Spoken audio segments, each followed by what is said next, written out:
6th episode of Accurate Hunts. How did it feel in your mind to consume that meat for the first time? So I can tell you exactly, because it's still such a strong visceral memory. Yeah, you can never, unless you just go full nomadic and say see you later to your whole family and everything, and learn how to hunt and be okay with being alone, which would make you eventually crazy. We're always going to be part of the system to a degree. And he said, but the feet are the highest carriers of bacteria on the external part of the animal because they're always in the mud, they're in the ground. So he said, you've just hung it upside down, albeit in a cold area. So where does bacteria go? It grows and it can come down. Mm-hmm. So not something I'd considered, and now I remove the hocks.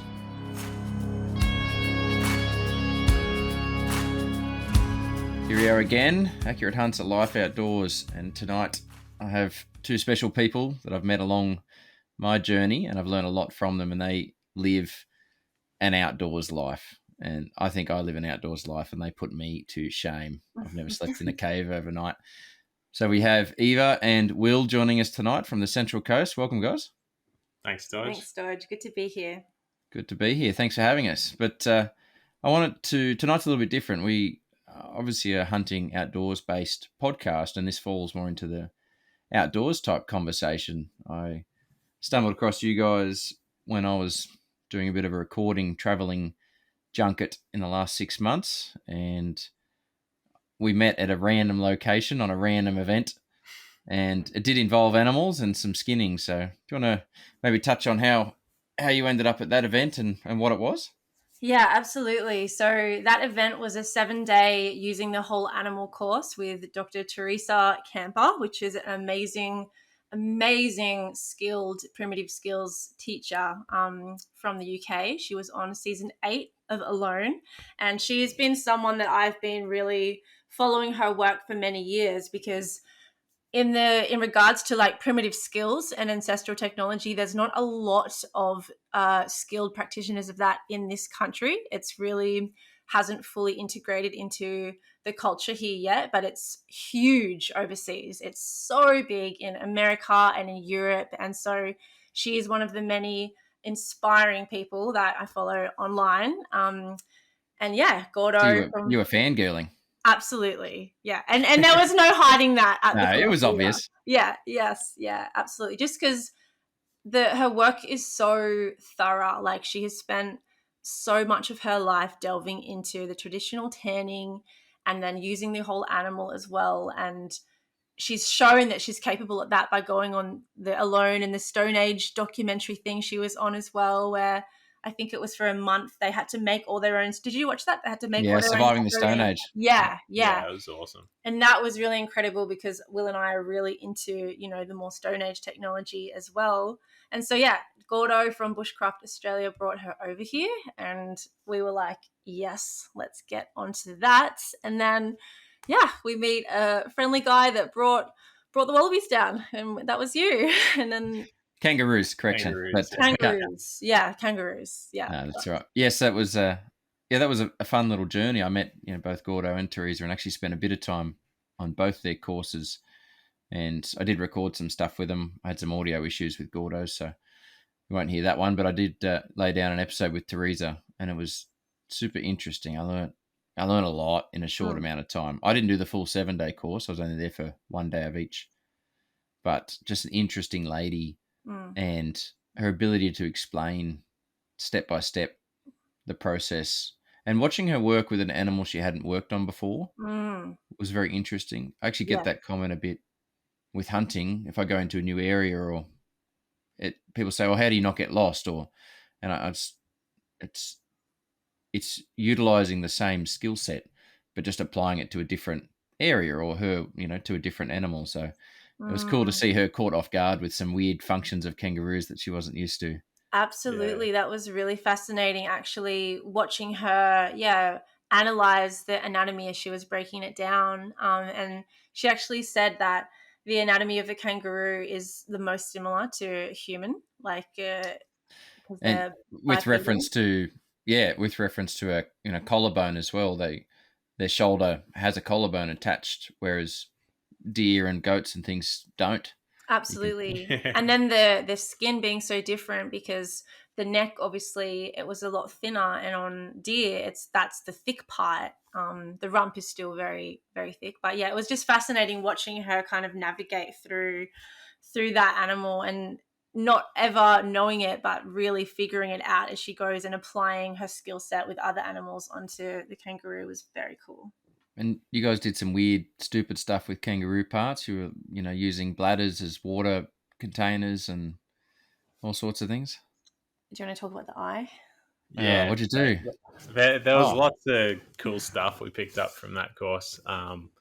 One of them was I believe it's called the vitreous fluid in the eyeball.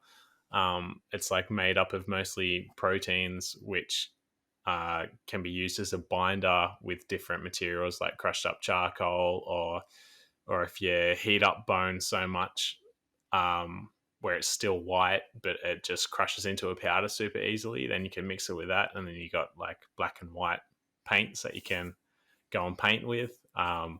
Also finding out that the egg whites is pretty similar, and you can just use that if you don't have eyeballs on hand. But yeah.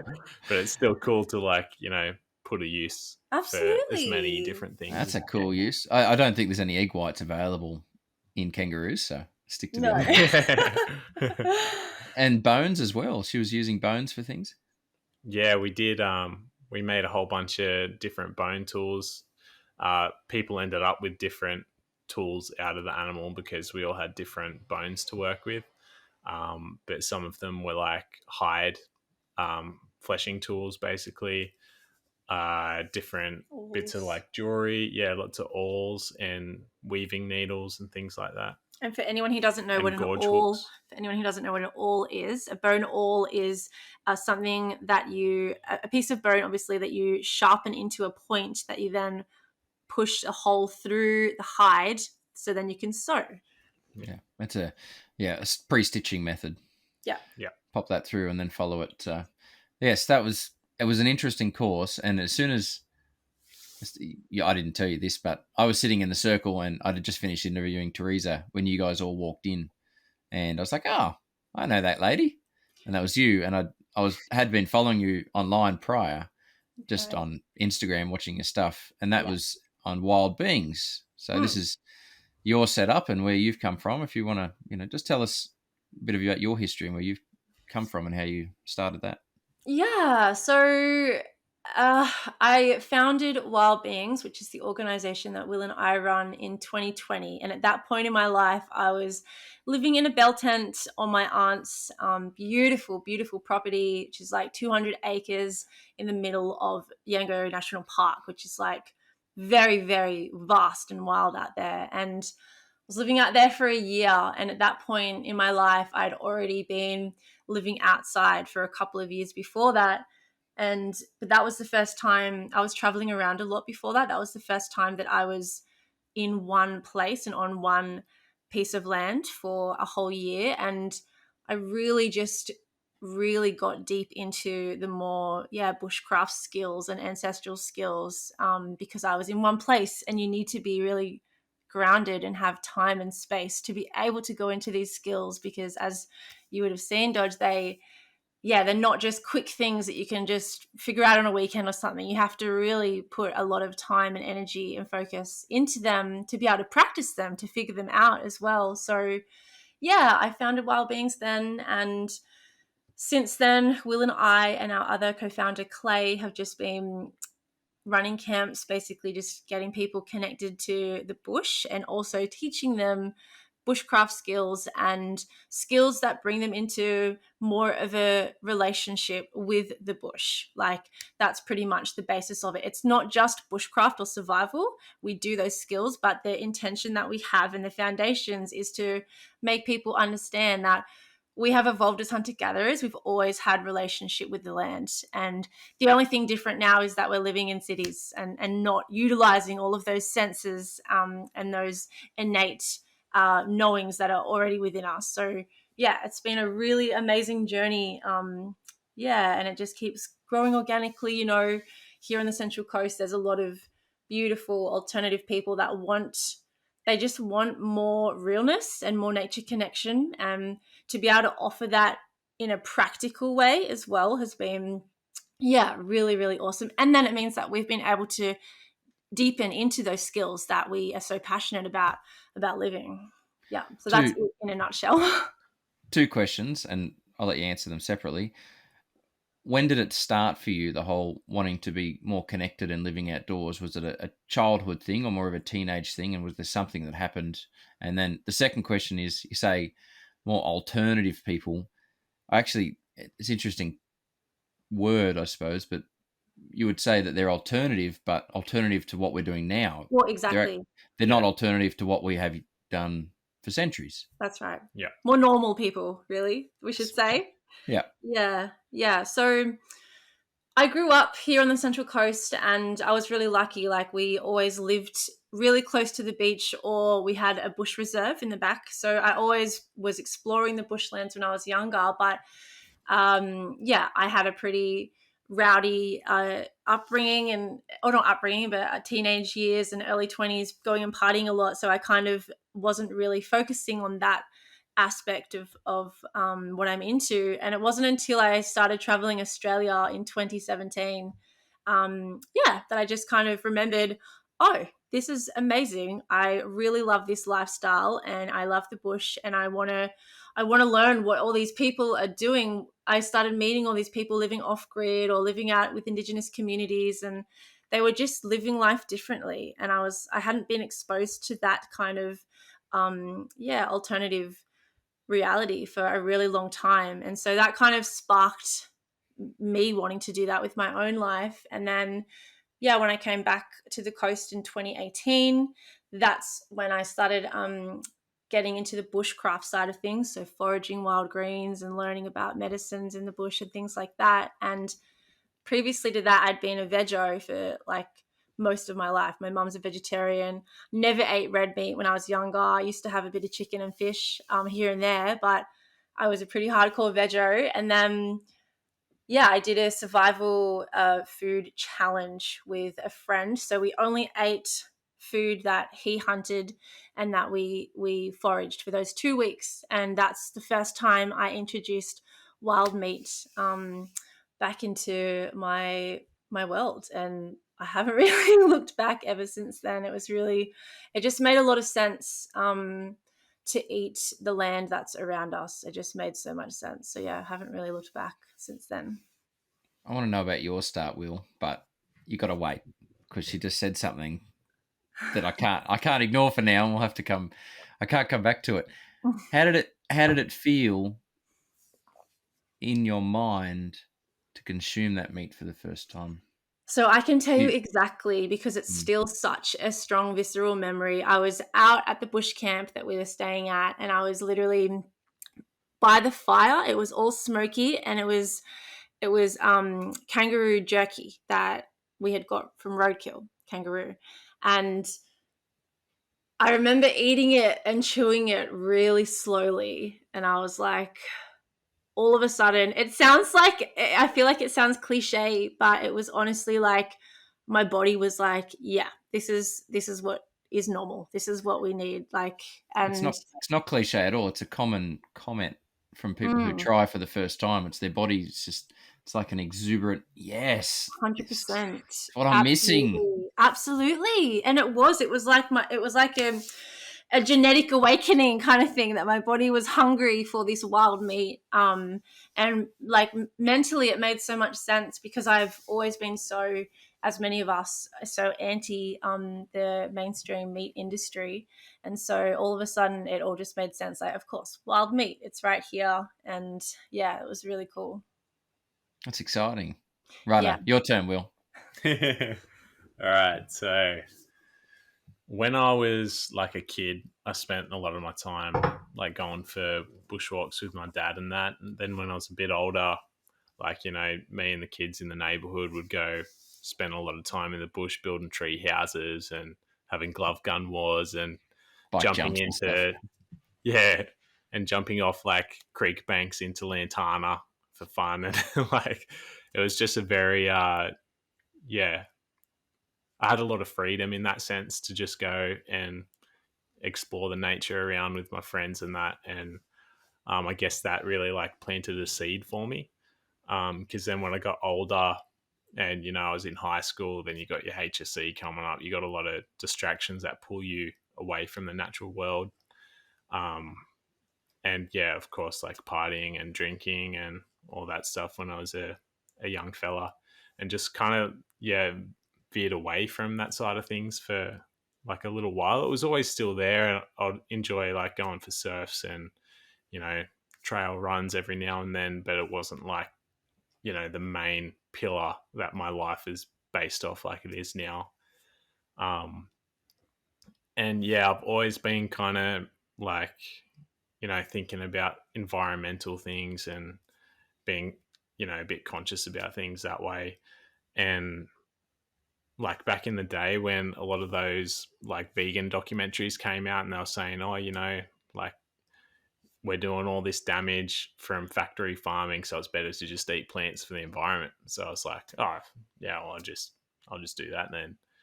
And anyway, that eventually led me down a path where I became like obsessed with like the idea of fruits, because it's like this, it's basically a gift from the tree or an exchange where, you receive the nutrients and the sugars from the fruit, and your role then is to disperse the seeds so it can reproduce somewhere else. So I thought that was just like the most amazing like concept. I just wanted to do more of that. So I ended up in the tropics, traveling around Borneo, chasing like rare species of durians and stuff, and learning all the different kinds of trees and what they looked like and what flowers they had and what the fruits tasted like, and basically started building this like deep connection in a sense to all these trees, because I'm like really learning about all their details and flavors and smells and all these sort of things. And basically when I came home to Australia, I felt like a sense of emptiness almost, because I didn't have, that nature I was connecting to over there. I wasn't connecting to it here. So I felt like this, like something was missing out of my life basically. And yeah, I was just going for a run in the bush one day and it just sort of like hit me, like this place has all these amazing plants. They're just not like, exotic fruiting trees. They have like cool other uses and edible in other ways. So yeah, the way I like to explain it is the bush kind of gave me a slap across the head and said, we're all here waiting for you to learn about, mate, like whenever you are. And yeah, that just sent me down a bit of a rabbit hole, learning about like all of the native plants and their uses. And I was still eating a vegan diet at that point in time, with like that environmental thing going on. And then anyway, when I met Eva and some other friends and that, and heard the concept of like eating things like roadkill or conservation hunted meat and all those sort of things, it was like, oh, that does kind of make sense. Before I wanted to like, not have like not be taking life because you want to conserve the environment, but that's not as simple as it is. It's more complex and deep than that.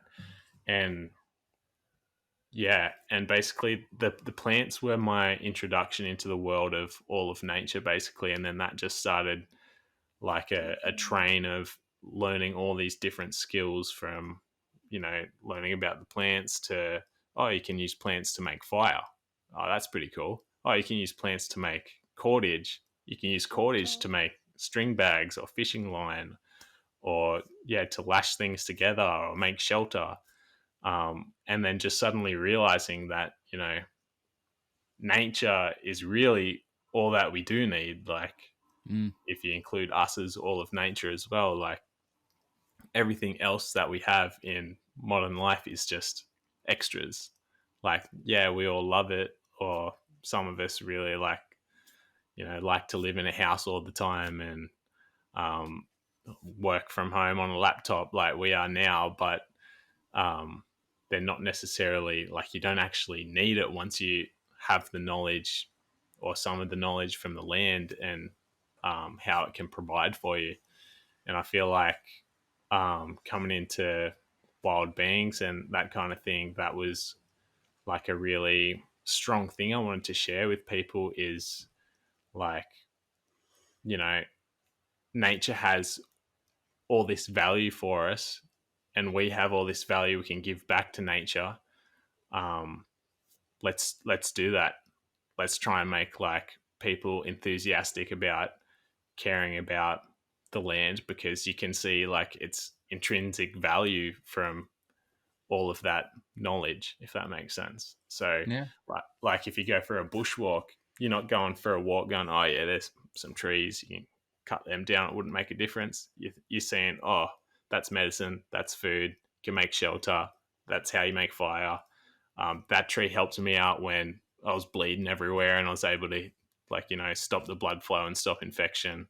Like, you're starting to build like ropes of relationships with all the plants and all the animals and like everything that's around you. And it's this really it's a beautiful feeling to have that, and it makes things like bushwalks much more engaging rather than, you know, just seeing trees. Your brain's recognizing the patterns of all the plants and all the movements and everything, and it's just feeding you information about the landscape constantly. I think the ropes of relationships is a really good comment, and I hadn't thought about it like that. I think that hunters get mistaken for people who don't notice things, but we are similar but in a different direction. So we might start with the animal, we're hunting an animal, but whilst doing that, we're noticing the wind, the weather, the trees they're eating, the brush that they're living in, the way the undergrowth is, different seasonal fruits and things they're picking, and we do notice, okay, well, the deer are here at this time of year because that plant is flowering and they're eating it, or, you know. So I think we forget that we're doing those things. They nearly become subconscious, a bit like you going for a walk. You are just walking, but in your mind, you're subconsciously picking up on all those things you just mentioned. I want to ask what the worst fruit you tried was. Sure, you had some stinky ones. Yeah, Noni. Noni is definitely the strongest tasting fruit I've ever had in my life, and I've had durian and jackfruits and chempadacs and all that stuff, but noni is like, yeah, I don't hate it either, so it's hard to. Can you describe so like it? to that question, if anyone listening to this podcast wanted to taste a fruit that I think that they would find the absolute worst, it would be noni. It's kind of like spicy blue vein cheese that had been left out in the sun for a couple of weeks. Dodge, I'll send you a personal video of me trying noni for the first time up in the tropics last year. And then, But that's basically what it was. In saying that, the whole plant itself and the tree and the fruit is extremely medicinal. And if you look up some of the Polynesian cultures and stuff, how they use it, it's like one of their most important plants. No, you lost me at spicy. I don't do spice. Don't even like chili and pepper. But what an introduction, both of you, to come from a vegan, vegetarian style life and then moving into still, I'm assuming, predominantly plant-based, but with the introduction of wild game and wild meats. Do you remember the first time you tried meat in that capacity, Will, like as vibrantly as Eva does? I yeah, except I don't have like feelings as vibrantly as Eva does. So for Eva, it was like this super, intense experience. But for me, I wanted it to be really casual, because Are we talking about eating meat here for the first time, or is this just? Yeah, it feels like you're planning something else for the first time. Yeah. But anyway, because I knew how Eva would react to me wanting to try meat as well. So basically, so she couldn't like go, oh, what are you feeling? What's going on? Like I planned to do it when we had friends coming over for dinner. So she was just like sitting there, like trying to be super casual. I was trying to keep it so casual. And it, like, for the context, we had been living in a bush camp at this stage for half a year, and I was bringing back. Will was still vegan at this point, and I was bringing back roadkill all the time. We were always skinning things, butchering things. Like I was mugging on that meat. So it was really cool. Will was exposed to the bodies of dead animals well before he actually started to eat them, which was really cool. And before I was eating meat, I was skinning the animals and butchering them so I could bring the meat back for my friends. Bringing it back for us. Yeah. And you never felt the urge just to cook some up? Nah, not at that time. Yeah, I guess it was a little bit of a process for me to like sort of fully, tick it through What my was brain. the first? What was the meat? Yeah, it was kangaroo. It was a eastern grey kangaroo. Yeah, right. There must have been a lot of clean roads near you guys. Absolutely. Yeah. Always. That's a living requirement of where we are. Righto. So we've done the vegetarian vego, moving into the meat side of things. How do you survive without what we would call the mod cons and things? Like, how do you find, I don't know what the question is, I suppose, but how do you switch off from the things that we think we need that we don't actually need? Well, luckily for us, it comes pretty natural because we don't really like a lot of those things. Like we try and base, our life as much as we can in the outdoors. Whenever, talking for both of us here, but I feel the most calm, the most relaxed, the most productive when I don't have, like when I'm not checking my phone. Like if I'm on the land where we live and, we've got a lot of jobs and stuff we need to constantly do, and it's all based around nature. So it can be like, hide tanning or foraging or redding fibers or collecting fibers to weave. Like there's a lot of like just small jobs like that, and it just keeps you engaged. And at the end, and by the end of the day, you feel really great. You've done a whole bunch of stuff. You've been outside all day. And it's nearly full time for you guys, wild beings? Well, pretty much. Like, it's interesting. You can never really fully leave the system. That's what, after many years of having fantasies about that, and living pretty far away from society at times, I realized that, you can never, unless you just go full nomadic and say see you later to your whole family and everything, and learn how to hunt and be okay with being alone, which would make you eventually crazy. We're always going to be part of the system to a degree. And so what we've been trying to achieve lately is like finding that balance. So we're living out in a beautiful bush area where we can do all of those like ancestral skills and processing animals and tanning that we couldn't just do in a suburban backyard. But then again, we still have that connection when we come down to the coast to do our programs and our camps. And we're still coming and getting, fruit and veg from the farmers markets and things like that. And recently just started actually eating poultry from a local regenerative agriculture farm, because we realized, well, I've only been eating red meat for the last 5 years, because all I've eaten is kangaroo and deer and goat and eel and fish here and there, but not much there. And there's been a couple of roadkill birds that we've eaten, but I realized that that's not actually, from a long-term health perspective, we need to diversify our protein intake. And so that's, it's hard for me to swallow because my values are really strong about wild living, but the reality, you have to kind of swallow it and be like, well, right now we're not living on land where we'll be able to hunt all the time and raise our own chickens and things like that. So we're buying meat from local regenerative agriculture, and for us, it's the closest you're going to get. Exactly. That's right. We would never ever buy any meat anywhere near a shopping center or anything like that.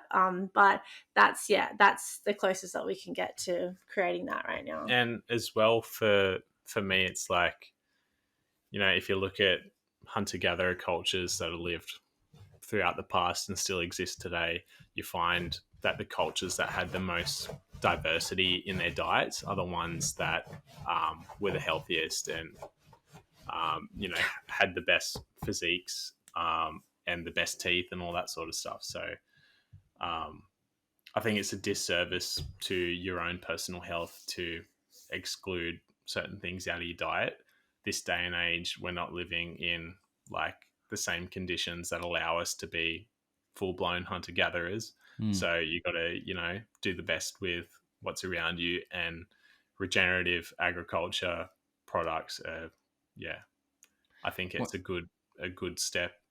Well, it's better than farming, buying it from the shopping centre, but still wild game is still at the top, I think. Just talking quickly on wild game. Go. Roadkill duck. Oh my God. It's just the best thing. Pre-tenderized? Oh, no. We just put it straight in the camp oven on the fire, but it was like the most amazing flavour that it was like butter, like so oily and tasty. Yeah, do you know if you can hunt ducks? Is that something that I just want to put a caveat on this conversation that the picking up of native animal roadkill is the technicality of illegality. Absolutely. You guys can do what you do. It's not something we condone. Yes, so you can do. Well, the duck hunting thing is a major topic in the hunting world at the moment. But so in Victoria, there is a duck season, and in New South Wales, there is a duck season for shotgun harvested ducks over rice fields in New South Wales. Mostly, there is some private dams, but so they're decimating rice fields. Oh. They fly in by the tens of thousands and demolish like 25 or 30 acres a night of freshly planted, because they flood the fields and then plant the seeds, and then as soon as the seed sprouts, the ducks just fly in and eat it, basically. Wow. So they have an interesting. I'm not super well versed on my duck hunting, but from what I understand, and some of the boys listening will be shaking their heads because they just come back from a duck hunt and I didn't go with them, but the way it works, the farmers really want you to come. It's not like deer hunting where it's all tied up. This is hey, who's coming? When are you coming? We need help. And it's it's good fun. Apparently, I haven't done it, but what are they shooting them with? Shotguns. Wow, that would have to be a really good aim. Well, yes, yeah. The boys learnt pretty quickly that it's not as easy as it might look, and I think 4 of them went down for sort of 3 days and come back with half a dozen ducks, like 7 or 8 ducks, and that was it for their first trip, just because they're new for them for skills and things. But there's different ways to do it. Down in Victoria, they do a lot of calling, so they'll squawk and call the birds in to a set of decoys that they've set up in front of them. So again, not my area of expertise, but definitely it's a thing. It is highly regulated and licensed, and bag limits and things are very highly enforced. It used to be legal in New South Wales on public waters, but they've dropped that a few years ago, and now it's only on private land in New South Wales. A little bit less regulated than it is in Victoria, but you threw me off with that one. No, I was going to say, when we met, Will, the first time you mentioned you had a bow and you were looking to, do some more bow hunting, and how's your bow hunting journey going? Yeah, it's been really fun. I actually started heading out during the rut last year with a good friend, and we spent a lot of time just observing and watching deer, and getting up half an hour before first light comes through and just trying to get into a good spot where we can observe them and hopefully come across them. And then after that, we got like fully busy with traveling and running events and all that. And I basically hadn't got back around to getting into it till, a couple of weeks ago now. So basically it's been super fun. The thing I love about it is it's just another layer of what I was talking about before, like going out into the bush and seeing all the plants that it's just like the next layer on top of it, and all those things seem to complement them like each other really well. Have you had any really close encounters or harvested anything yet? Yeah, I've had a couple of close encounters. No, I haven't harvested anything yet, but yeah, like going out when it's still dark to the point where you can't see like 30, 40 meters away from you. I was basically, yeah, walking to where I needed to go to get to where I was thinking that the deer were going to go, but instead they're actually right in front of me, and it was so dark I couldn't see anything. And yeah, the first time I had shoes on, the first time I started going out recently, I had shoes on, and I was walking down the track thinking, man, like I I am just making so much noise. This is ridiculous. And I bumped the deer when I was like 40 meters away, and that was me trying to sneak. So second time I went out, no shoes, and I think I must have been, 10, 20 meters from a deer before bumping them. So that's just like, yeah, It's close. yeah, that's close. That's within shooting range on the bow, for me personally. I saw you shooting a target the other day. It was pretty consistent.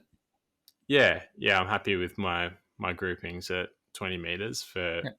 because it's a bit of a, like, there's an ethical thing that comes in there as well. Like, you want to be able to shoot consistently within a range that you're going to hunt at, and then if you want to hunt at a further range, then you got to practice to get it basically sort of in this range, because you basically don't want to miss the mark, because it's just going to be a really long, hard slog to try and find the animal, and you're just hoping it's going to be injured enough to even be able to track down. I've seen photos of animals with arrows hanging out of them that are still like living. Like, I had a you know, interesting experience on the weekend just gone. We were filming for a TV show on my property, and a friend of my wife's was the cook, the chef for the week or for the weekend, and she was a bow hunter, or she is. And I'll let her tell the story at some point, but we would go, so she would do breakfast and lunch for us, and then while we were out hunting, she'd go the other way and go bow hunting. She actually killed more animals than we did on the TV show, but Wow.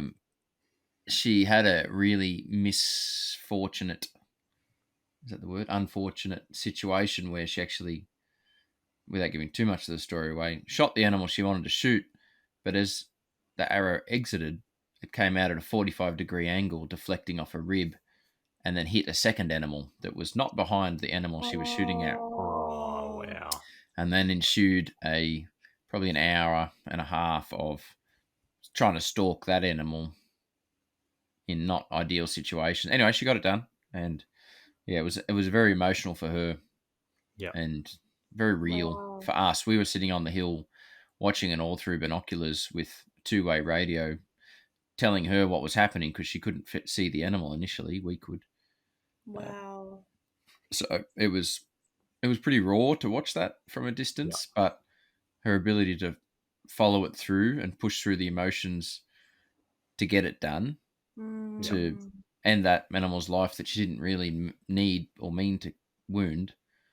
yeah, And she's like you, 18 meters is her sweet spot, she says. yeah, Just sub 20. So yeah, I get that. And I mean, we don't, from a rifle hunting point of view, I feel there's probably less of a connection with the animal because we're not so much in their zone of influence. You guys are really pushing that boundary, and I do respect that. I've done a bit of bow shooting. You notice I don't say bow hunting. I don't want to put myself as a bow hunter yet. I'll do that when I don't know when I'm bored from rifle hunting. yeah. But I couldn't agree more with that. Like, when you're saying, yeah, with bow hunting and needing to get, within 20 meters, like, I've developed like so much more respect for those animals, because, I still haven't like harvested an animal from the land yet, because you have to keep going out there. You got to keep getting up and observing them.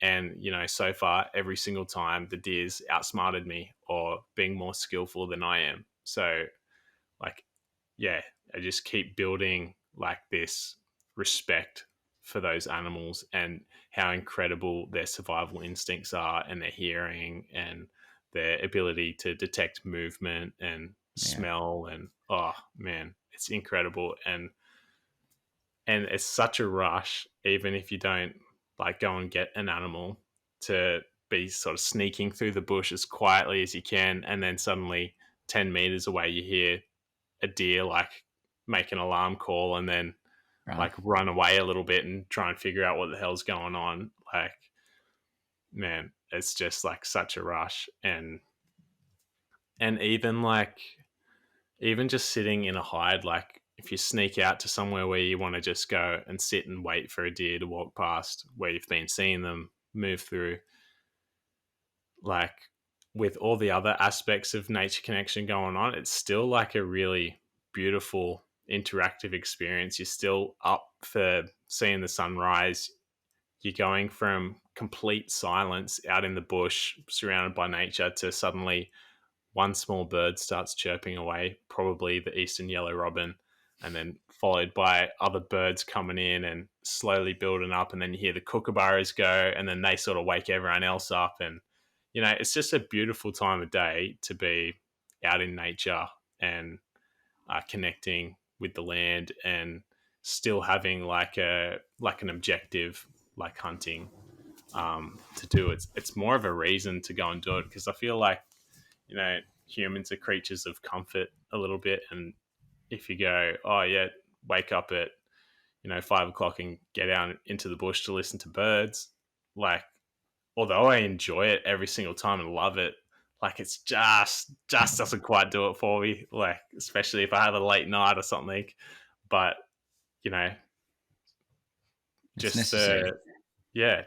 And it's like, it's that feeling that we've been doing this. It's in our DNA. Like, we've been doing this for so long, and it's only just the recent history now that we've started farming and moved away from hunting. But it's still, I believe, like really, really Innate. beneficial and innate to everyone to, you know, get out there and spend that time in nature.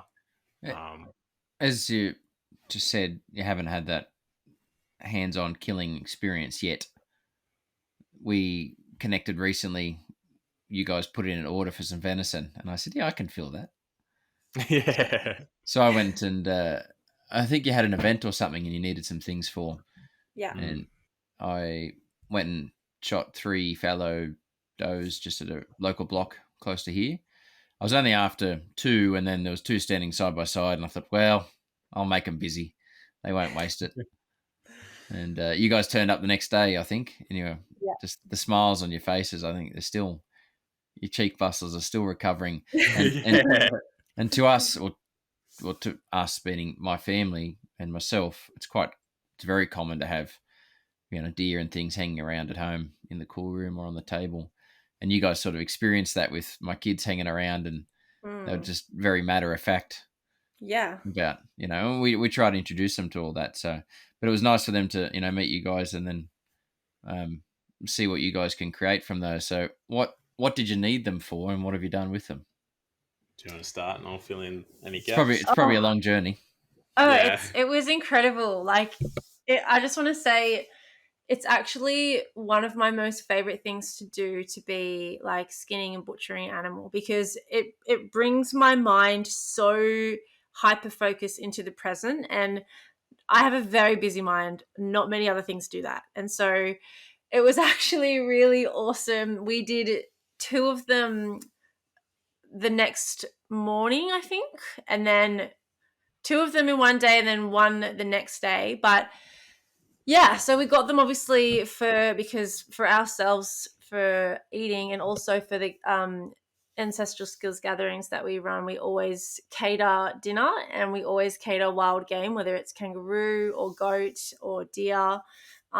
So we took a whole shoulder or a leg there, and we're cutting it up for making wild jerky. With some of the kids there were like helping me cut that up and put it on the skewers to put on the drying rack. And so to start, we wanted to try out some stone tools that Will had made at Teresa's course. So we actually skinned the first deer with just stone tools, and we butchered the whole thing with just stone tools. And when I say stone tools, I'm talking about like a little flake, like, so that's a tiny little chip, like from a little flake from one of the flints. And How long did like it take?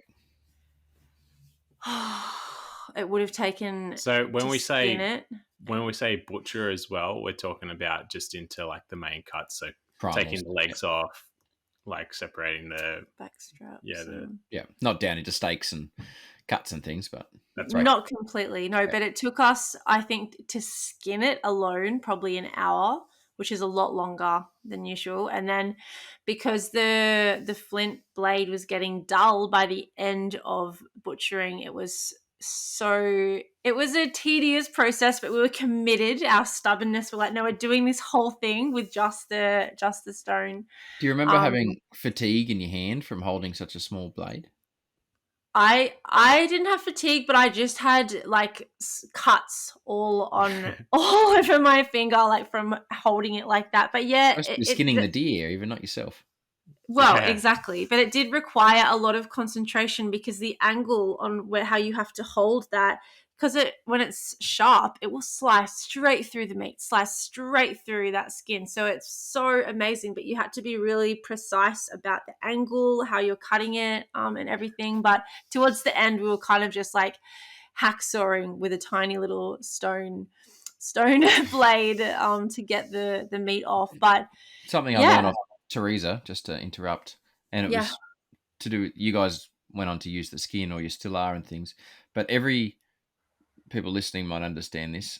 I'm going to close my eyes while I describe it. But when you're skinning to use the skin later on in making clothing, every tiny little line that you put in it with the knife, when you're fleshing it, actually opens up and can tear and makes a weak point. Absolutely. Yeah. She taught me a whole different way to skin, and that was, she said, leave as much meat on the skin as you can, which goes against everything we do as skinning for taxidermy style skinning. But that was a real eye opener for me. Even the little cut through the whatever, I can't remember the white layer, what it's called, but the tiny little cut through that as you're fleshing it just opens up the little membrane. So. Yeah, absolutely. And that's been something, that's why we're really keen to start getting our own deer, because obviously the last few years we've been like getting deer off other hunters and things like that, and of course that's not part of that culture yet.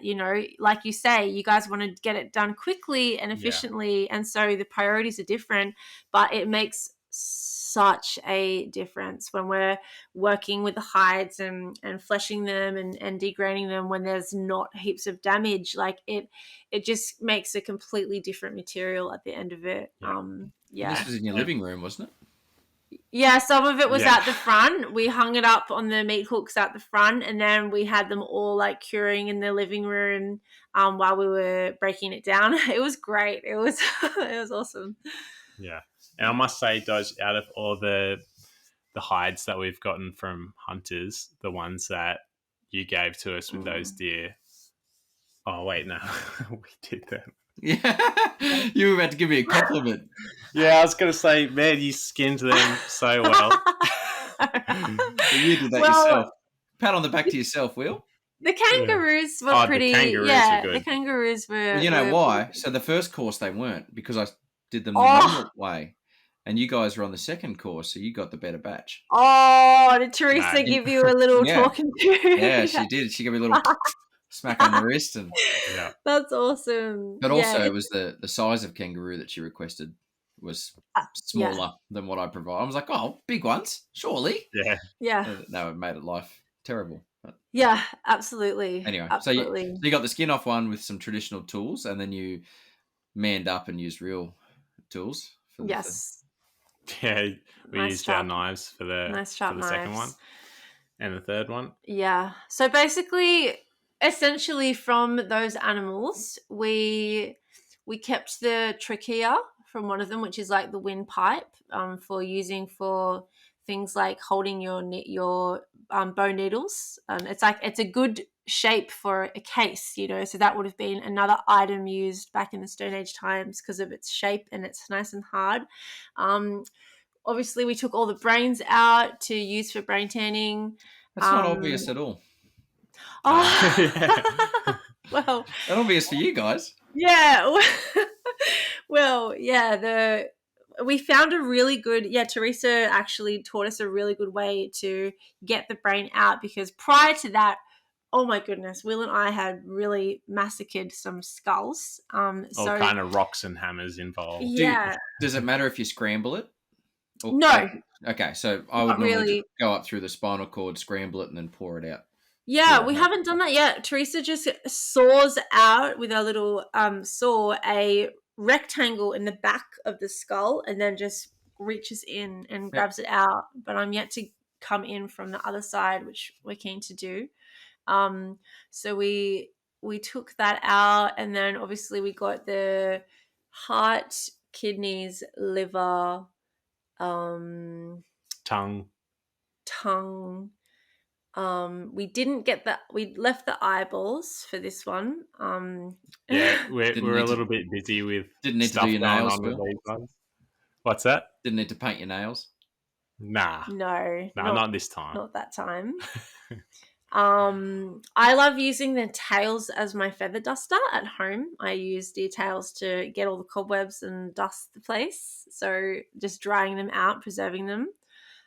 We got all of the hock's skin off. So from like the shin down, after we've already butchered it all, broken it down, is that the cannon bone? Cannon bone. Yeah. So we peel the skin off that, and that's still in the freezer because we're going to make little, it's called like dew claw little pouches, and it's such a thing for a lot of the primitive skills people over in the States, and you just see them make these beautiful little bags that are full of the tanned little dew claws, like all sewn together, and it's just really cool. It's just amazing.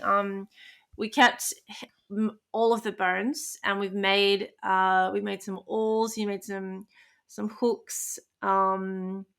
What else? Some needles, jewelry. I've got one of the bones in my ear as a spacer, and this is not from the deer. This is is it a fibula or No, I can't remember. This is what it's either a tibia or fibula. Of? One of those two, yeah. Of what species? Of a grey kangaroo. Okay. Yeah. Have you processed skins yet?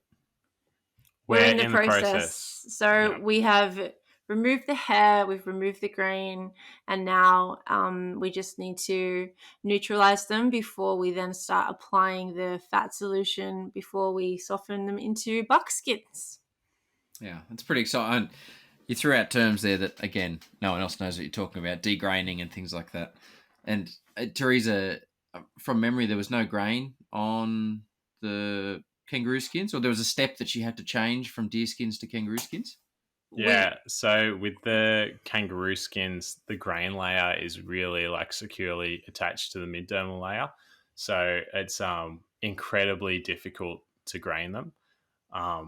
So when we did our course with her, she had changed the process, and so we de-haired them, but we left the grain on and fat tanned them. So, and usually you don't, like when you're making like buckskin, and don't get confused, listeners, by the name buckskin. It's just a generic term now for a material. You can make it with any animal. It's just the end product is hair and grain removed, which are the two, like the grain is essentially the hair follicle layer that you have to scrape off. It's a really tedious process. It requires a lot of strength and manpower to get it done right, but you really want to get that done right, because the better you do that, the more softer the end product is going to be.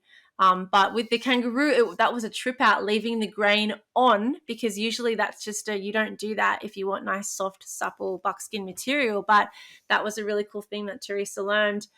They're totally different. The makeup of their skin is just so different to deer and goat and reindeer and all the things that she's tanned. So that was really cool. Did it still end up being soft? absolutely, like Incredibly so soft. soft, Like goat like skin, supple, soft. yeah, more like yeah, real more, softer than goat skin, like absolutely like yeah, really velvety soft, which was so surprising considering it has the grain layer on, but they're a lot thinner. Mm-hmm. The skin, well, the ones that we had anyway for the second course, the bigger males are probably a bit thicker, but the smaller females were a lot thinner, and that was really nice to work with. Now, what have you done with the meat? While you're here, I picked you some fresh fennel from just around the corner as well. Oh my god. Yeah. And we went home and we cooked up that, because you sent me through as well like a recipe for, and you know, Will and I, we're not like gourmet eaters. We're just like, great, give us some deer and a couple of boiled potatoes, baked potatoes, whatever. Like, we're happy of some wild greens. We're not super fancy eaters, but you gave us that recipe and then the wild fennel, and we were like, okay, let's make a real fancy dinner. It did not look anything like the one in the photo, but Was it tasty? it was So absolutely tasty. Yeah, I think it was the one of the back straps that we roasted with the fennel. Just so good. And what other things have you created with the meat? You done jerkies and things? Yeah, we've Jerky. done jerky. We've made some burger patties with the meat mixed with liver. It's a really great way to consume it. Your favorite, Dodge. Yeah, especially if people don't really particularly like the texture or taste of liver. It's a really easy way to incorporate it into. Does it bind the mince like fat would? Yeah. Yeah, a little bit. Yeah. Hmm. But another reason that I put them in the burger patties, because I'm more than happy to just eat the liver as it is. Weirdo. But yeah, it's actually more beneficial for your health to have small amounts of it more regularly, because it's so high in particular nutrients like vitamin A and copper and things like that. And you can actually get too much of those nutrients. So Does your body just reject it then and pass it out because you've got too much, or is it an overload? I think it's an overload. So yeah, it's much better to, if you've got like a liver and you expand it out across a whole bunch of burger patties, then you're just having a little bit each time. And I really do notice a lot more of a boost of energy in that when I do get to have it in From that way. Flavor profile too, it's probably easier to hide in. Absolutely. I can't taste it. Absolutely. Completely. We could give you I'll give it a try one of those next time. patties and you wouldn't really taste the flavor, especially when you add herbs and everything as well. In your bush camp style living, storing 3 deer is not practical. Like, you're obviously using refrigeration and things as well, but if you were, trying to live off the land completely, killing 3 animals is not, unless you're in a tribe, is not a practical thing to do. So have you done the jerkies and the smoked meats and things? Absolutely. Yeah, we tend to like not. So when we do it like in nature and we dehydrate meat, we tend to like not use lots of smoke. Like, we don't create smokers and try and smoke it all, because the smoke's actually carcinogenic.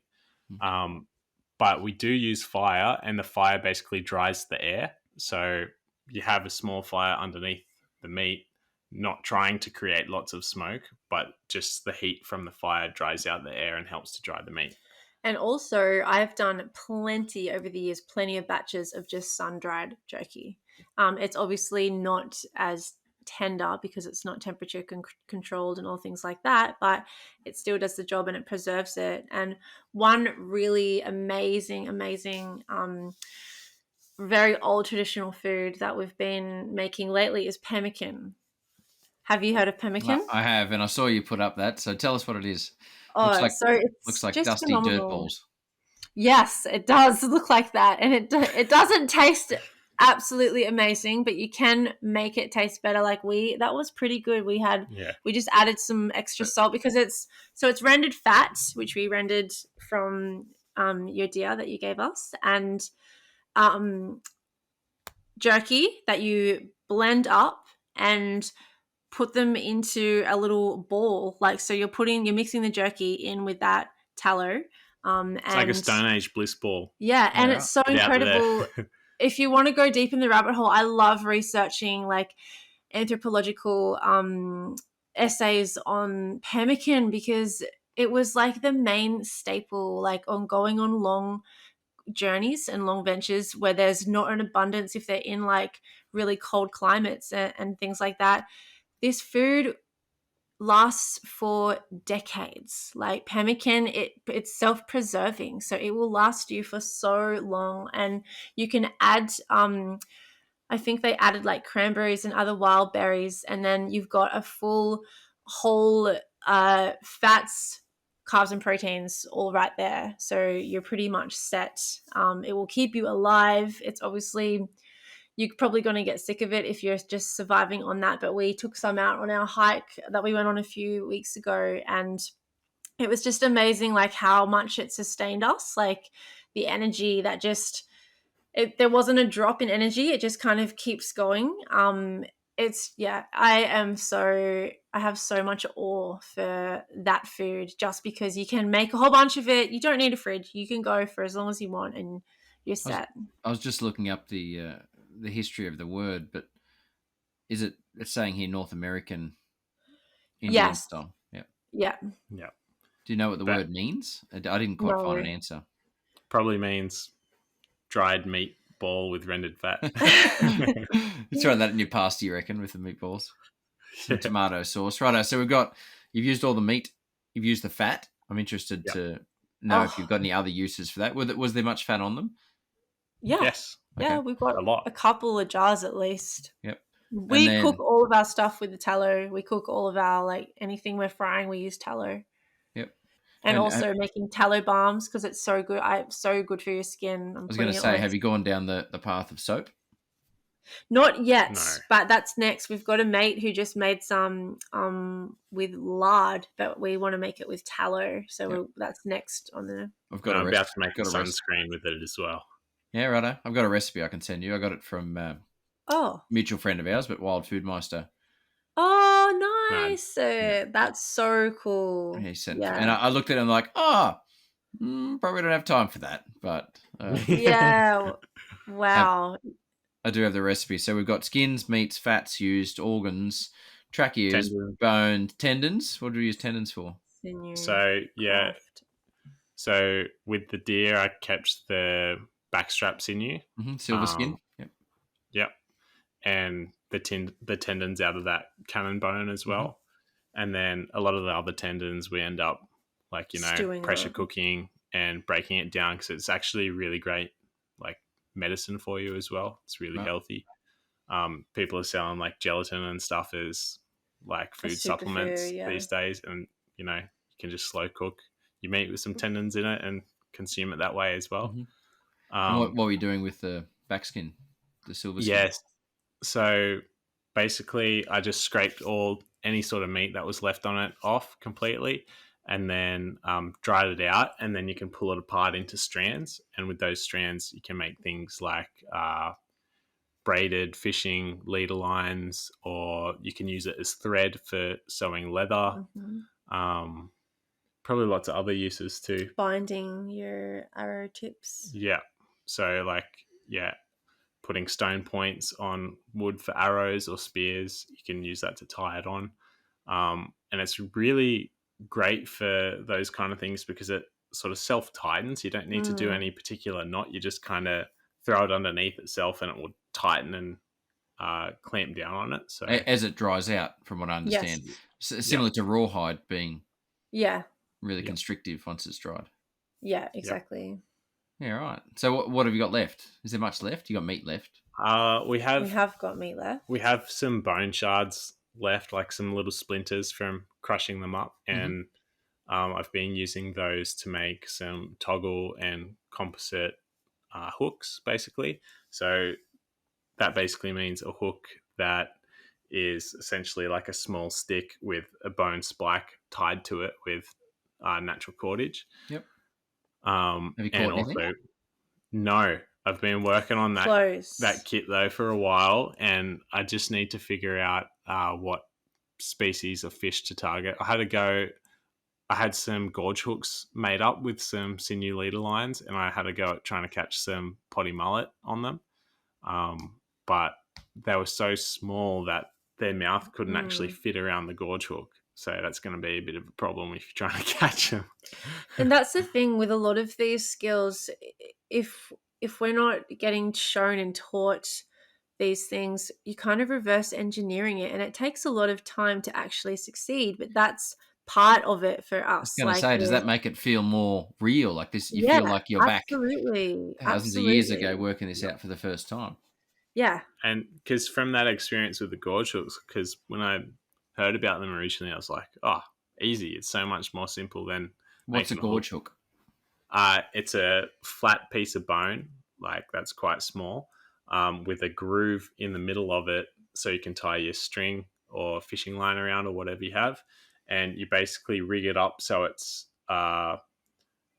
parallel to the fishing line, and so you put your bait on it like that. So when the fish swallows it, it's swallowing it like if that's the gorge hook, it's swallowing on that way, and then when you go to pull it out, it rotates sideways and gets clogged in its throat or in its guts.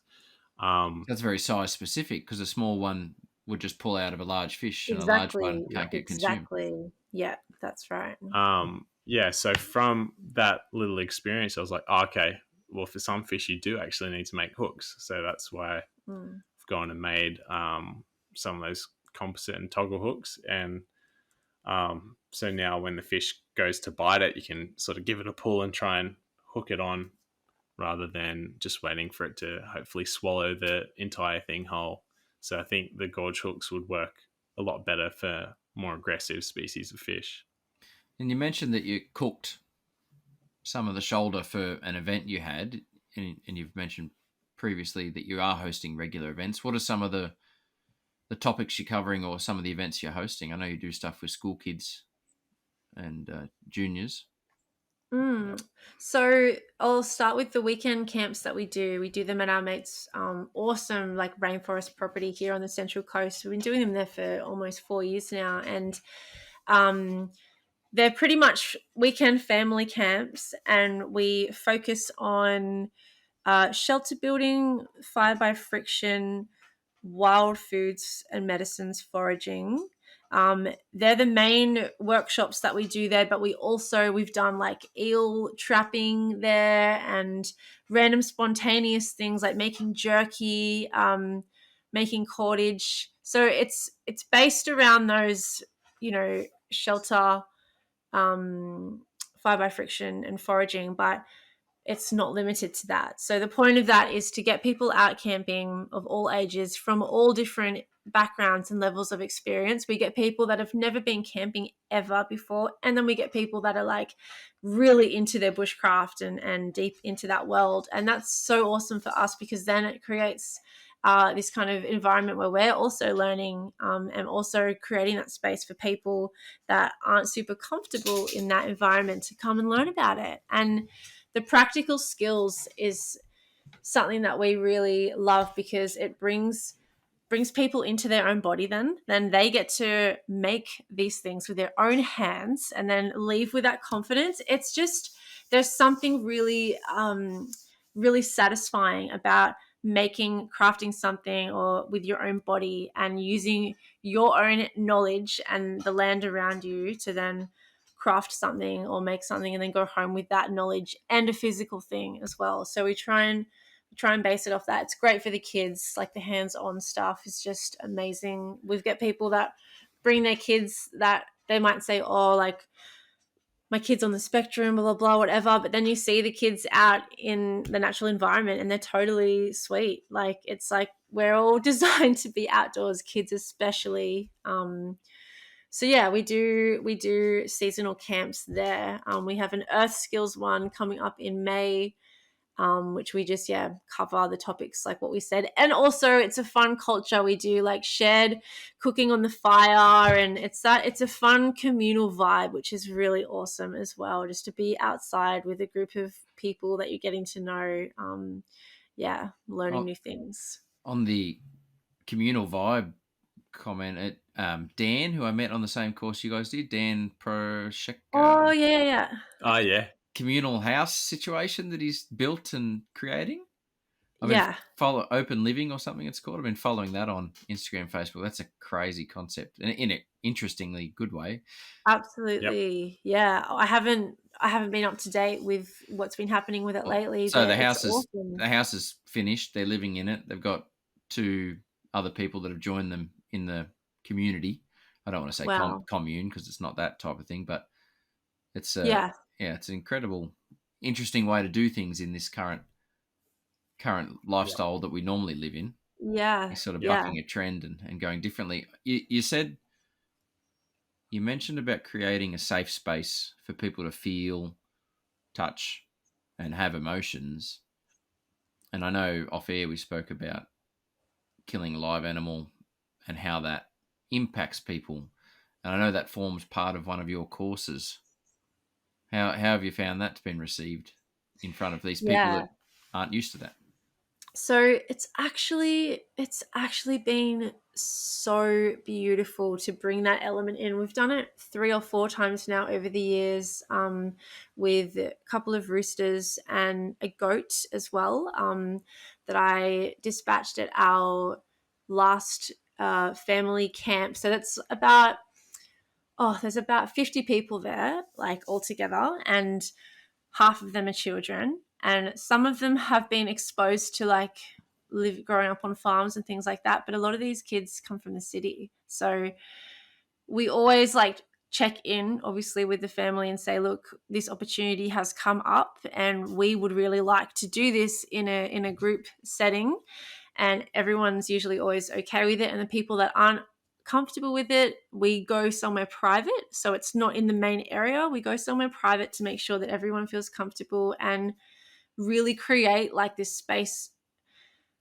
It's a space of like reverence that we're about to take this life. And if you want to come and witness that, something as real and raw as that, then please come and hold your respect whilst that's happening. And we've had like young boys in the past be like, yeah, let's kill it, let's kill the rooster, rah, rah. And that's also so part of kind of guiding them into, that's not the kind of vibe that we're going for. And then when we're actually making the cut, because that's how I do it, I cut their throats.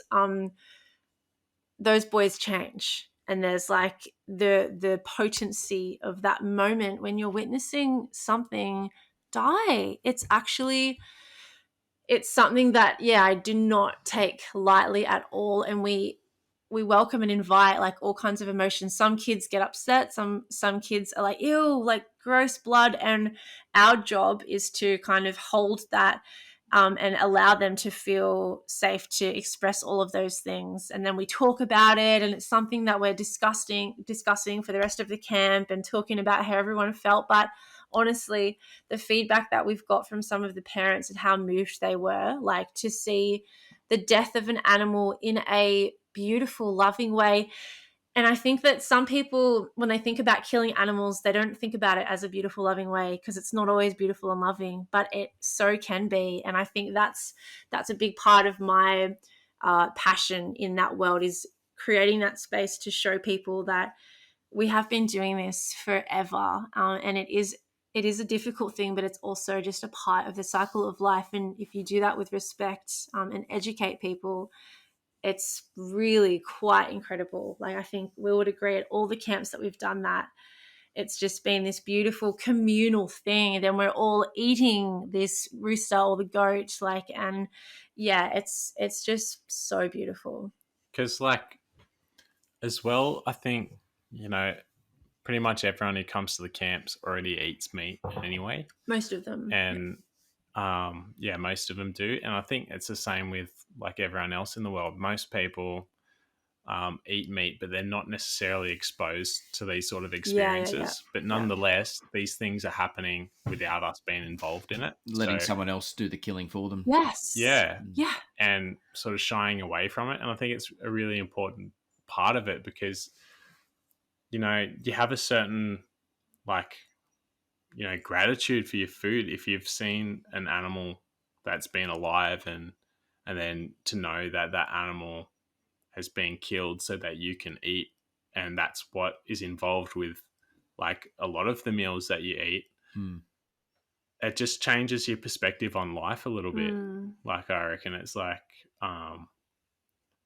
yeah, you just have a lot more gratitude for the fact that things need to die for you to be alive, and one day that you're going to die as well and go Mm. back to the land and, be broken down by all the different bugs and insects, and then go into the mycelium and the trees and the plants. And yeah, it's just incredible It comes to, back to you spreading the seeds of the fruit you're eating. It's just Mm. yeah, everything goes around in a cycle. I think I spoke when I spoke earlier about being removed from the animal's zone of influence from a rifle hunting point of view.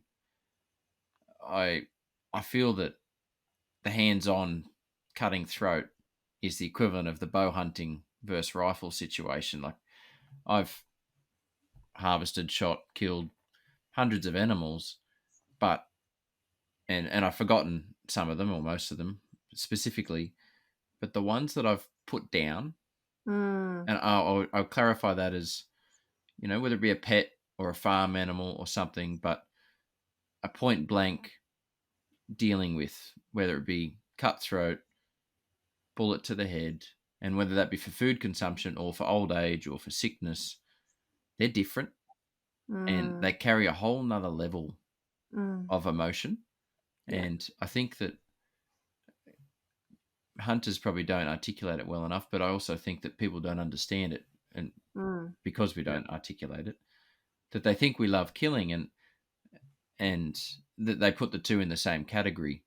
But harvesting an animal hands on for meat consumption or to put it out of pain is very different to hunting something that has no idea you're there and Yeah. about to do it. Yeah. To the animal, it doesn't make a difference; they're still dying, but they know there's something's about to happen because you're holding them. Versus yeah. they're in the paddock eating grass, so we can't deny that they have different reactions to it. When you first started hunting, Dodge, was the kill like more emotional for you then than it is now, or not Um, really? I'd say it's more emotional now than it was then. Okay. Why? Um, I'm a little more mature Mm-hmm. now, and I've spoken about this before. There's sort of stages to becoming a hunter, and the first one that I started with was just being a shooter, Mm-hmm. and you go through this stage through there. If it's brown, it's down. Like once you sort of start shooting things, you're like, oh, this is cool, and from a success point of view, oh, you've successfully shot 20 rabbits tonight, or two foxes, or whatever you're chasing, but not from I wasn't in the food side of things early on. I was, that came later on. I definitely shot things and left them and wasted them. And, along the way, I'm like, oh, hold on. There's actually a resource here that I'm wasting and learning, and it's developing and still going. And now, you guys are buying chicken. Well, that's about all we buy from the shop. The wife buys chicken when Mm. it's on sale because Yeah. everything else we supply. You know, Yeah. I swap meat for fish normally with friends, but other than that, we supply our own lamb and venison and beef if someone's doing a home kill. So I now have a more honest connection to what I'm harvesting, if Mm. that makes sense. And Mm. I think it changed for my wife when we had kids, and I think it's silly for me to say that it didn't, because it definitely did. But once you have offspring and children, you appreciate what it takes to create something. I don't think Mm. you guys don't have kids yet and things like that, and you've definitely got a different appreciation and level to things than I do. But from my personal journey, once I had children, it's weird to put that onto animals, but you Mm. understand what happened to create something to then be able to take something away, and that meant something to someone or to something. Yeah. Mm. So I'm at that stage. It's it's not as I'm still quite numb to some aspects of it. The blood and the guts and gore doesn't no impact. Yeah. However, the impact and understanding of what we're doing and the conservation side of killing, as far as okay, well, we need to kill some, but we don't need to kill everything, Mm. is Yeah. growing. And yeah, I'm developing that a little bit more. Good question. Thank you. Do you think there's more people in like the hunting community that you're involved in that do have that approach? Or I'm just trying to, because I'm so not in that world, is the mentality, what is the mentalities like? Is there hunters that are really, yeah, wanting to hunt ethically and use everything? Or is it mostly like, okay, let's just kill for fun or I think food? I think there's been a large push in the last 5 or 6 years for consumption, Mm, and nearly to a, I want to say, annoying or negative point. And I was only talking about this to someone the other day. Normally, years ago, you would put a photo up on Facebook of an animal that you'd shot, and everyone would say, "Nice buck, nice yeah, whatever." yeah, yeah. And the comments are shifting now. And the first comment, I screenshotted this and sent it to the other day, was "nice eater," or "that looks yum," or so people Yeah, cool. are shifting towards that as the, That's okay, good. you've shot it now, but are you going to eat it? And Yeah. um, Yes. so I've definitely seen that as a public shift, and I think with the push of, and we see it with trophy photos. I mean, I'm a Mm. trophy hunter of somewhat. I've got a lot of dead animals that I like to shoot for antlers and things, but your trophy photo is normally you standing behind the animal, proudly showing off with a smile, and that's in a photo situation that's misread by people who don't understand the situation. But there's been a real push lately for the photo. Well, not even a push. It's probably more of a subconscious thing. But the photos are changing, and what we see online of a, and I actually take this now, and I'll put this photo up. I just took it the other day, but it's um, the opposite. So the hunter's actually Mm. looking down at the animal, and you're behind them over their shoulder, and the hunter's in focus, but the animal's blurry. It's just the photo I prefer, and it's like, Mm. hey, I've shot something, but it's a respectful photo. It's not about Yeah. the trophy, and Show I it Yeah, off. think cool. the emotions are flipping, um, and Mm. or maybe they're not flipping. They've always been there, but they're definitely becoming more mainstream.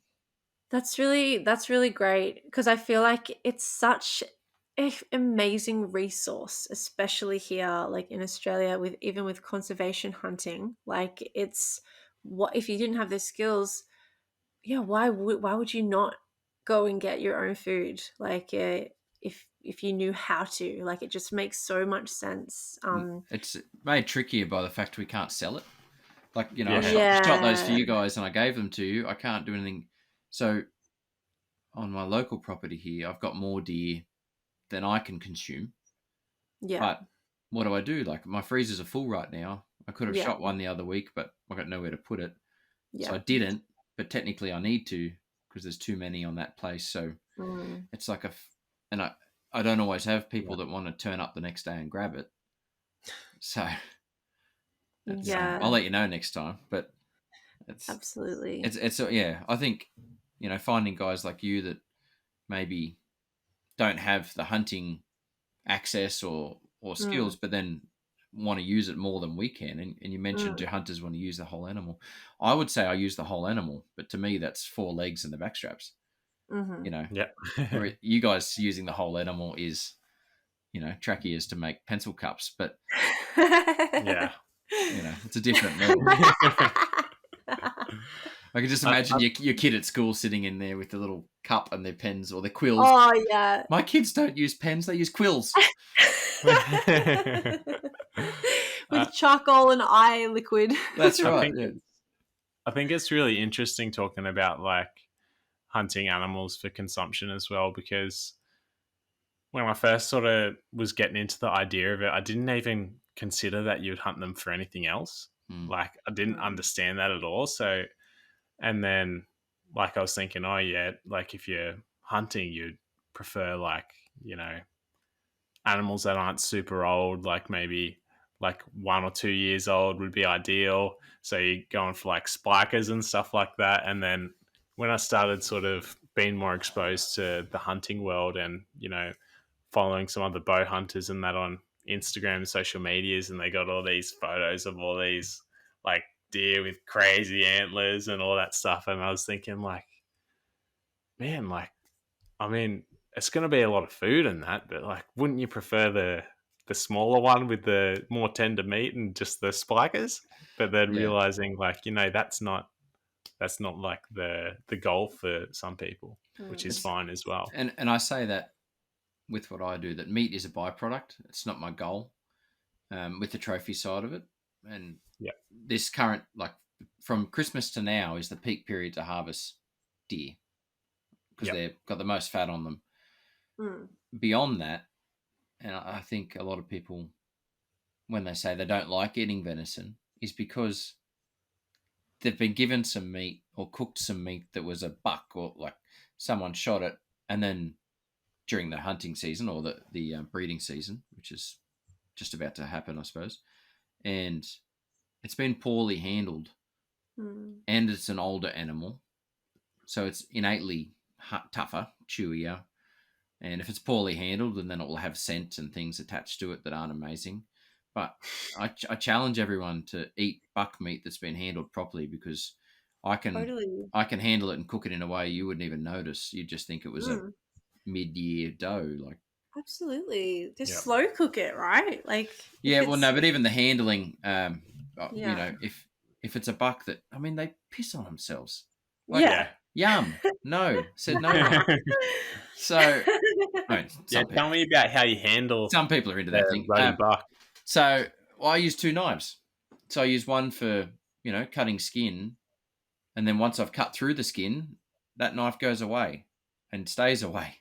So you're not cross-contaminating that flavour and scent through onto the meat side. So once I've done my main skin cuts, that knife's gone. Or you wash it, rinse it, whatever, if you've got access. But it just goes away, and then I pull out a different one, and then you do all the skinning with a separate knife. And then I have a butchery knife. So I sort of remove those chances of cross-contamination.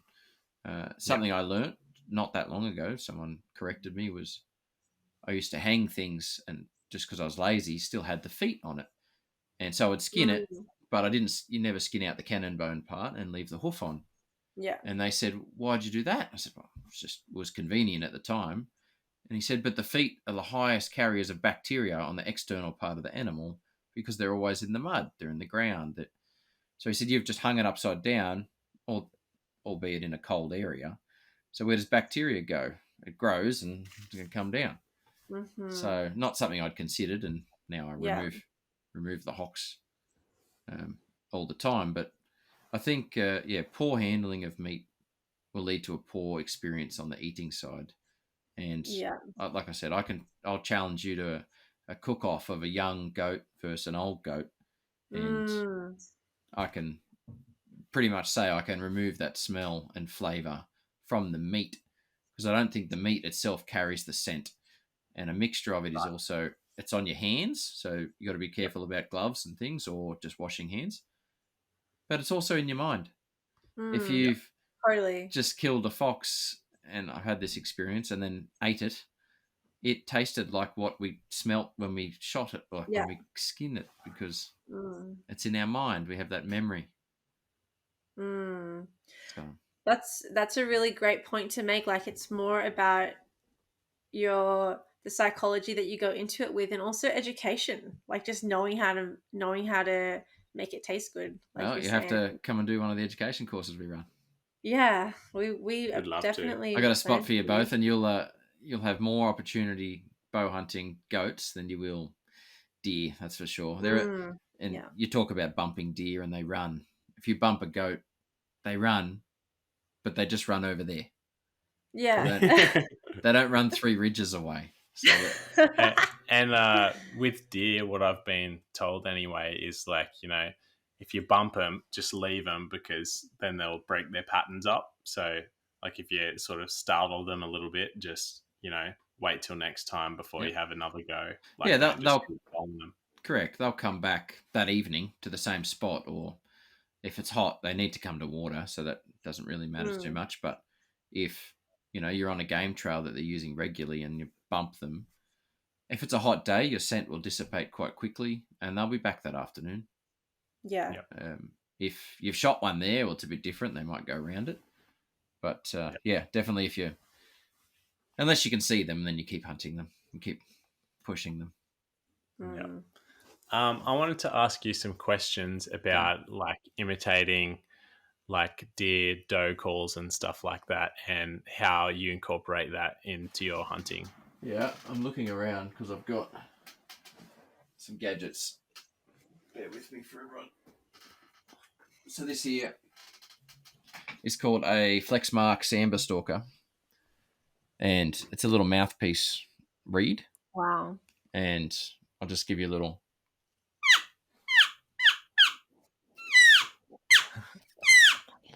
So that specifically for sambar, but it works for fallow, and it gains their interest enough to usually. Well, sorry, my experience has been that the females turn up less so than males. Yeah. But that's something you can use just to, in that situation, if you're close and maybe they're feeling a bit nervous, you might be able to desensitize them with a little meow, meow, and imitate a young fawn that might be in distress. And the others are like, oh, hold on, that's not something to be scared about. We need to investigate. And they may come looking. But it also gives the opportunity, if you spook them and they run and you go, meow, meow, they might go, oh, hold on, what did I run from? Is it just enough for them to give a split second of release arrow and take that shot? Could you use that in the same way, like if you're sitting in a hide waiting for a deer to walk past and they're walking past but they don't stop, can you actually stop them in their tracks using that? And if you're bow hunting, you need to think about your shot placement and you need to time the call, because if you do it at the wrong time, they'll stop, but they'll have their arm back, closing off their vitals. And like where you want to shoot is usually behind that shoulder. So you sort of time it when they're just about to take a step, and and they'll take a last step and open their rib cage up, and then usually stop and look at what the noise was. But be ready because they're looking. So if there's a 2-person setup, sometimes it works where the person over here calls and pulls them up, and they look at them whilst you shoot from a separate area. So you sit like 5 or 10 meters apart in that situation. I'm just going to lean over here because I've got 2 other calls in here. Hold on.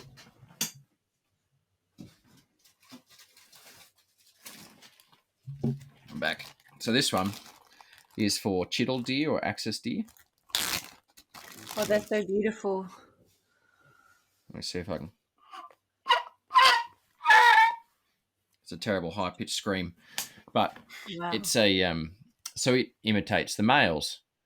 Again, it's a reed caller. Wow. Easy access from the States.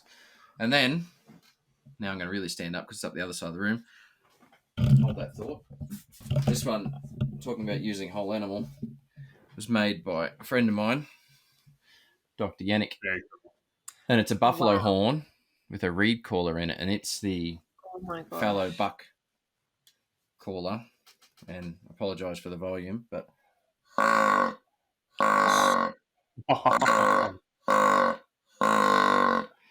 And I'm using my hand to sort of close the sound down, and also change direction of.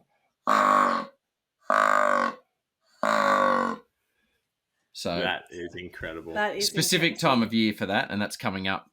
And if you did that now, you may gain the interest of a spiker, being early season. Wow. But I haven't had one call back this early.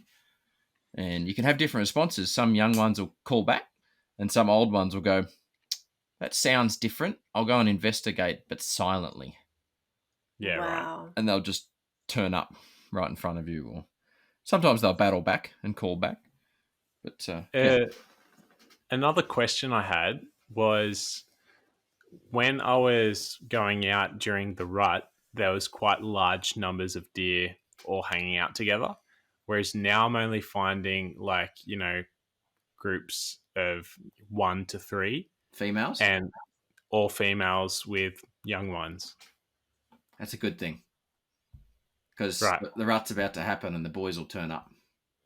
Yeah, right. So where do the boys go? Well, they just live on a different property or a different sector, usually higher up. So at this time of year, the boys are generally browsing on, stickier, woody type plants that are higher up, whereas the girls are down lower, eating the grasses and the lush. Yeah, correct. So at the moment, the boys, probably not at the moment, as of a week ago or so, the boys were in bachelor groups. It's fallow specific, and then they're starting to peel off and hate each other. So, Right. and what they'll start to do is move around and start to locate the females and trying to pick up which ones are in early estrus and just locate them and then stay around them, but not too close. But as the rut or the breeding season cycle starts to happen, they'll move in, and sometimes it's a younger one first. We'll start to herd them together, and then an older one, more mature one, will kick that one out and take over the herd. But it's not uncommon in heavily pressured areas to have smaller numbers, threes and fours, and then sometimes during the rut, he will bring several groups of 3 and 4 together and hold them in a bit of a harem. While they still eat and do their thing, but he hangs around and keeps off all the other ones and breeds as they all cycle through their estrus. There's a couple of different types of properties, and I've been on all of them, and some of them are good and some of them suck. But the one I've got locally here, it's big enough to hold all the females in this area, and then the males come in during the rut. So I don't see any males there until now. I've just started seeing some turn up. And then I've been to other properties where I was there in Christmas time and there was bucks everywhere and the occasional female, and come rut, there was nothing. They all went next door because that's where the girls were. Yeah. And then other blocks have all the males, and then, they evacuate. I've already said that. Some blocks have nothing, and then everything turns up during the rut. It just depends on where you are in the valley system and what feed you've got at what time of year. So don't be disheartened if there's only females now, because the boys will turn up soon. Yep. And then after the rut finishes, then they go back to the bachelor groups. Yeah, they'll still hang around for a while.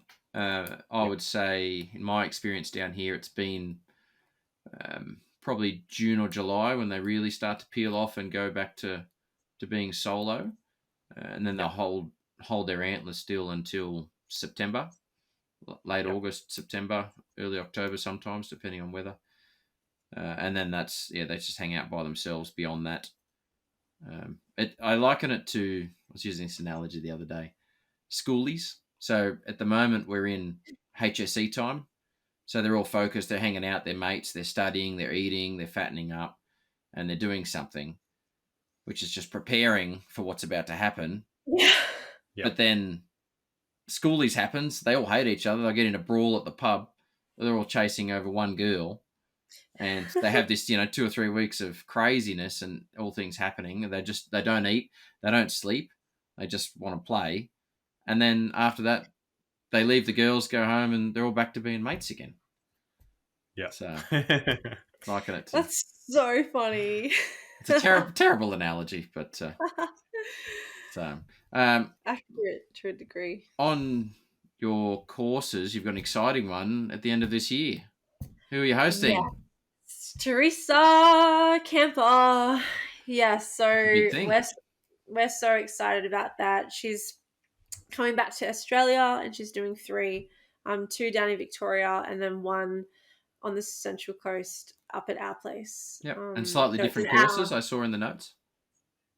Pardon? Yes. Yeah, they are. Yep. Yeah, we have asked her if we can do deer, and they're going to do kangaroo again. Yeah. Yeah, for us, it just makes more sense in terms of anyone, as long as they've got permission from private property owners, can go out and hunt deer without too much trouble and be able to go and, practice these skills and integrate them into their lives pretty easily. Whereas kangaroo is a little bit tougher. Yeah. A little bit harder to get. Again, from a legality point of view, just for those listening that may not know, if some of your listeners are listening, but harvesting kangaroo with a bow and arrow is not legal. Yeah. So it's firearms only. And I find that a lot of people in your guys' skill set, when they pick up this hunting, they're picking up the primitive skills, whether it be longbow, traditional bow, compound. Yeah. So yes, it's everything else non-native is fine. So, foxes, rabbits, deer, goats, things like that. But stick away from the kangaroos from the hunting side of things. So yeah, that's exciting.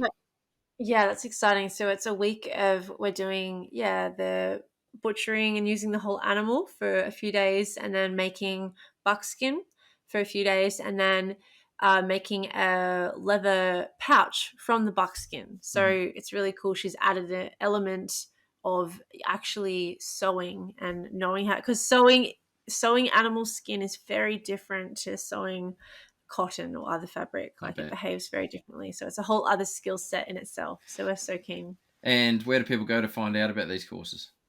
Wildbeings.org. That's our website. There's all of our upcoming courses for the next few months are there. We're yet to do the full end of the year courses yet, but Teresa's one is up there. So they can sign up to our mailing list, which we just send out like monthly newsletters of what's going on, or follow us on social media. We're pretty active on there. Yeah. The events page has like a lot of our events up at the moment. We've got like a women's gathering coming up, a men's gathering, the Earth Skills gathering, and then the homeschool thing that we've been doing as well, which has been really great. That's cool. Well, congratulations on everything you've achieved, and look forward to continuing our friendship and relationship and seeing if we can't provide you with some more meat. And hopefully I won't need to, because Will be sniping everything away soon.